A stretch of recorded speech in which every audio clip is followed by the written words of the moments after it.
ছোটবেলা থেকেই আমরা স্বরবর্ণ এবং ব্যঞ্জনবর্ণ শিখেছি, কিন্তু এখনো ব্যঞ্জনবর্ণের তিনটে স্বরের মধ্যে আমাদের বুঝতে এখনো অসুবিধা হয় যে আমরা কোথায় কোন স্বর বসাবো। হয়তো অসুবিধা।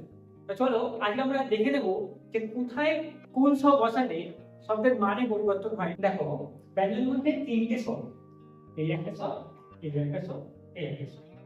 এই তিনটে স্বর আমরা বুঝতে পারি না যে কোথায় কোনটা বসাবো। দেখো, এটা স্বর আমরা কি উচ্চারণ করি? দন্তের স্বর। অর্থাৎ এই স্বরে যখন তোমরা উচ্চারণ করবে তখন দেখবে তোমাকে গিয়ে ছিটটা লাগছে, অর্থাৎ দন্তযুক্ত স্বরকে আমরা দন্তের স্বর।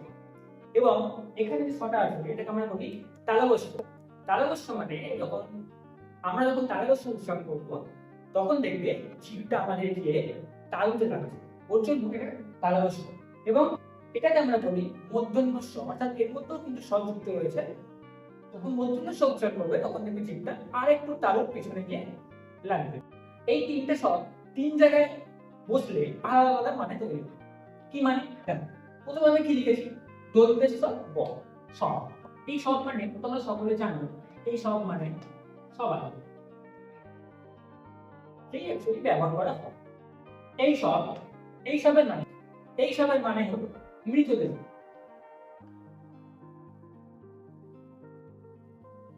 মানে এই যে সব, এই একটা সব হয়, এই সবটা খুব একটা প্রচলিত ভাবে ব্যবহার করা হয়।